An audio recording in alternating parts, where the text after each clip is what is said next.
அஸ்ஸலாமு அலைக்கும் வரஹ்மத்துல்லாஹி வபரகாத்துஹு. சகோதரர்களே, அண்மையில் இலங்கையில் நடந்த அனர்த்தத்தின் காரணத்தினால் எத்தனையோ சகோதர சகோதரிகள் தங்களுடைய சொத்துக்களை இழந்து, தங்களுடைய பெற்றோர்களை இழந்து, தங்களுடைய குடும்பத்தை இழந்து, தனது மனைவி மக்களை இழந்து கொண்டிருக்கும் இந்த தருணத்தில் நாங்கள் சொத்துக்களை சேகரிக்கும் காலம் அல்ல இது.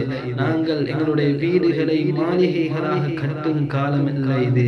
எங்களுடைய சொத்துக்களை வீணாக வீண் விரயம் செய்யும் காலம் அல்ல இது. மாறாக ஒவ்வொரு மனிதர்களும் தன்னுடைய மனித பண்பை காட்டும் ஒரு காலமாக இருக்கிறது. மனித நேயத்தை காட்டும் ஒரு காலமாக இருக்கிறது. அந்த அனர்த்தத்தின் போது பிராணிகளுக்கான தன் இனம் என்று பார்க்காமல் உதவியாக இருந்த காட்சிகளை பார்த்திருப்பீர்கள். கண்ணியத்துக்குரியவர்கள், ஒவ்வொரு மனிதர்களும் மரணம் என்பதை சுவைத்துத்தான் ஆக வேண்டும். அந்த தருணத்தில அல்லாஹ்விடத்தில ஒவ்வொரு மனிதர்களும் இறுதியில் கத்துவார்கள், கதறுவார்கள், யா அல்லாஹ், எனக்கு ஒரு நிமிடத்தை தா.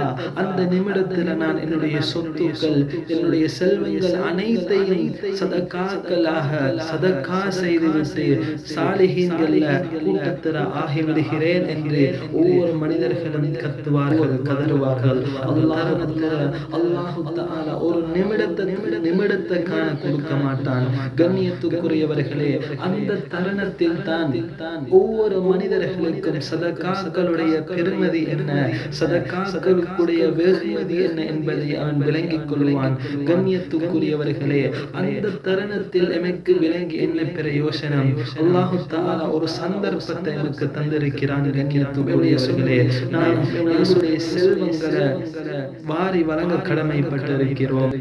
எத்தனையோ சகோதர சகோதரிகள் பிறரிடம் கேட்டுக்க முடியாத ஒரு நிலைமையில உள்ளத்தால் அழுது கொண்டிருக்கிறார்கள். கண்ணியத்துக்குரிய அல்லாஹுடைய நல்லடியார்களே, அப்படிப்பட்டவர்களை தேடி போய் நாம் அவர்களுக்கு உதவி செய்ய கடமைப்பட்டிருக்கிறோம். இந்த காலகட்டத்தில் எங்கள் கண்மணி நாயகம் ஸல்லல்லாஹு அலைஹி வஸல்லம் அவர்கள் கூறினார்கள், யார் ஒருவன் தன்னுடைய சகோதரன் கஷ்டத்தில் இருக்கும் போது அந்த சகோதரனுக்கு உதவி செய்கிறாரோ, அல்லாஹ் தஆலா அவனுக்கு உதவி செய்ததாக கண்மணி நாயகம் ஸல்லல்லாஹு அலைஹி வஸல்லம் அவர்கள் கூறி இருக்கிறார்கள்.